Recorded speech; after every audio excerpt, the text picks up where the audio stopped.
Over 200 years ago, the Baal Shem he went and spoke to Rabbi Zev, one of his senior students, saying, "You shall blow the shofar for us all on Rosh Hashanah. But first I want you to learn every single kavana, each Kabbalistic secret of the shofar you should know, so that you'll have the proper intention when you blow." Now Rabbi Zev was quite excited, as anyone might be.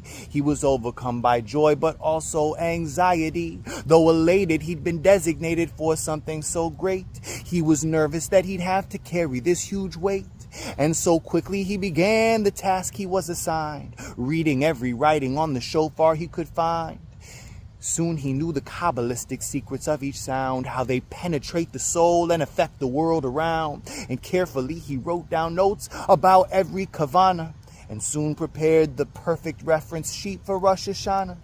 For in the palace of the king there's many gates and doors that lead to many halls and rooms on many different floors. A palace keeper must have many keys upon his ring, for each one opens up a door in the palace of the king.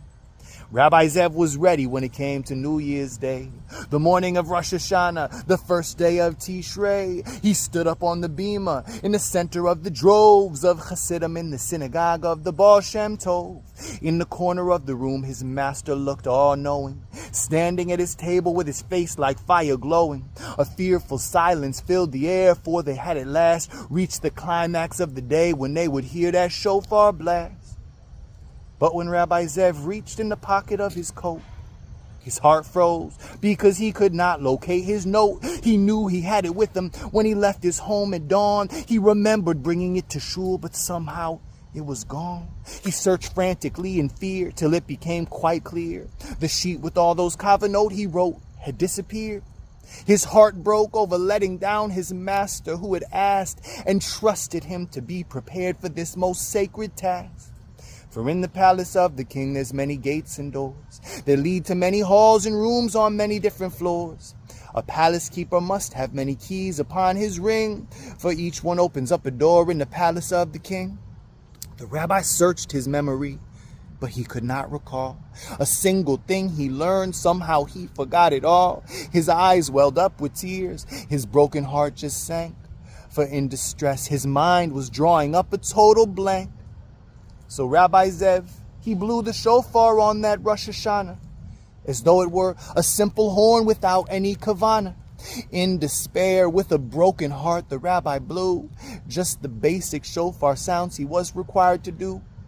Afterwards, he couldn't look his master in the eye. He made his way back to his seat, where he began to cry. But when he finished davening, he looked up from his place, and hovering above him was his master's smiling face. "A good Yom Tov, Reb Zev, you blew us all away. I never heard a shofar blown as well as you blew it today." Rabbi Zev said, "Rebbe, you must not understand." But the Baal Shem Tov just cut him off as soon as he began. He said, "In the palace of the king there's many gates and doors that lead to many halls and rooms on many different floors. A palace keeper should have many keys upon his ring, for each one opens up a door in the palace of the king. And yet there is a single key that fits in every lock. If you have the master key, you never have to knock. With it you can open even the most inner part in the palace. The master key is a broken heart. And today you had that master key that fit in every lock. And since you had the master key, we didn't have to knock. With it you just opened the very most inner part in the palace. The master key is your broken heart."